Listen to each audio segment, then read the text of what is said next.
అలాగే గురువుగారు మీరు ఈ మధ్య ఫౌండేషన్ ఒకటి స్టార్ట్ చేశారు.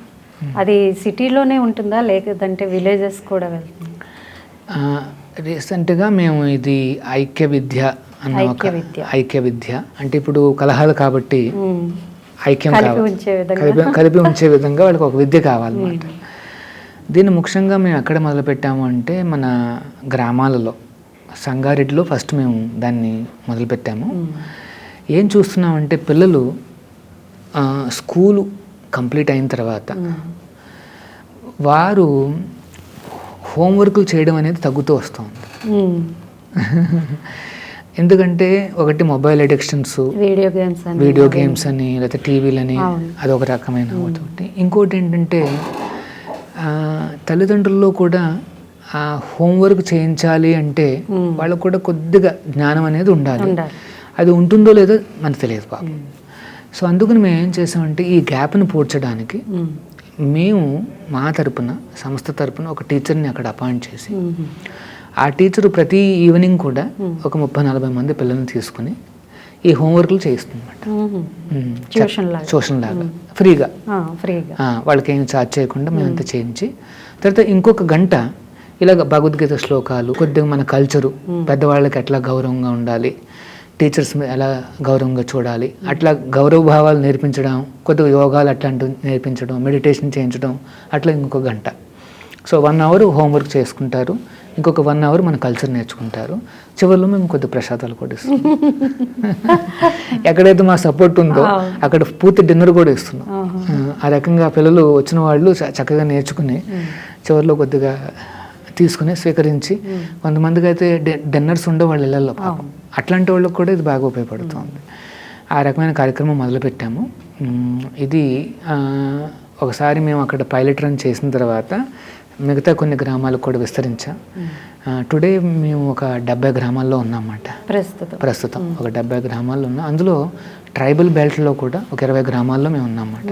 వాళ్ళు చాలా ట్రైబల్స్ మాట, వాళ్ళు గిరిజనులు. వాళ్ళు భద్రాచలం ఏరియా, అహోబిలం ఏరియా ఆ ప్రాంతాల్లో కూడా మేము చేస్తున్నామన్నమాట. సో ఈ ప్రోగ్రాం కిందన చాలా చక్కటి ఆదరణ లభిస్తుంది. పిల్లల్లో చాలా మంచి మార్పులు కూడా వస్తుంది. అంటే మీరు ఇట్లా వేరు వేరు ప్రాంతాలకు వెళ్ళినప్పుడు మీకు చాలా ఇబ్బందులు ఎదురవుతుంటాయి. ఖచ్చితంగా ఇక్కడ వెళ్ళి ప్రచారం చేసే భక్తులకు చాలా అప్పుడప్పుడు కొద్దిగా అపోజిషన్ కూడా వస్తుంది. ఎలా ఎదుర్కొంటుంటారు? మేము అందరినీ కలుపుకోవడానికి ప్రయత్నిస్తాము, ఎవరితో కూడా. కానీ కొన్ని అంటే అన్యంగా ప్రాక్టీస్ చేసే వాళ్ళు కూడా ఉంటారు. వాళ్ళల్లో అప్పుడప్పుడు కొద్దిగా కలత వస్తుంది అన్నమాట. వాళ్ళని కూడా కలుపుకోవడానికి మేము ప్రయత్నిస్తుంటాం. అందరికీ ఉపయోగపడే ప్రోగ్రామ్ ఇది. హోంవర్క్స్ ప్లస్ కొద్దిగా మంచి హ్యాబిట్స్, అది ఎవరైనా నేర్చుకోవచ్చు. ఆ రకంగా మేము కన్విన్స్ చేసి ముందుకు వెళ్తూ ఉంటాం అన్నమాట.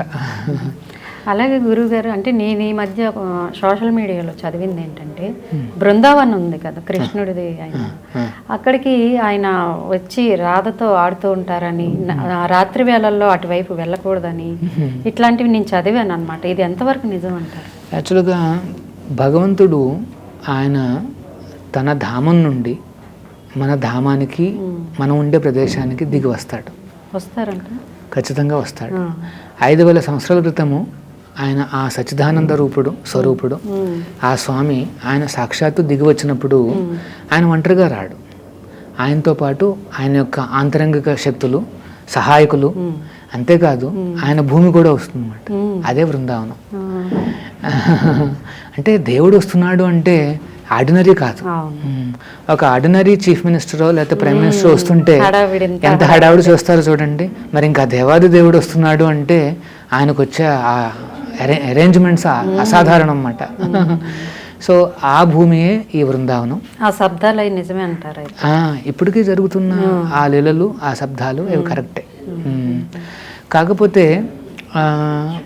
ఒక సామాన్యుడు చూస్తే బృందావనం, వాడు చూసేది ఏంటంటే సామాన్యంగా చూస్తాడు.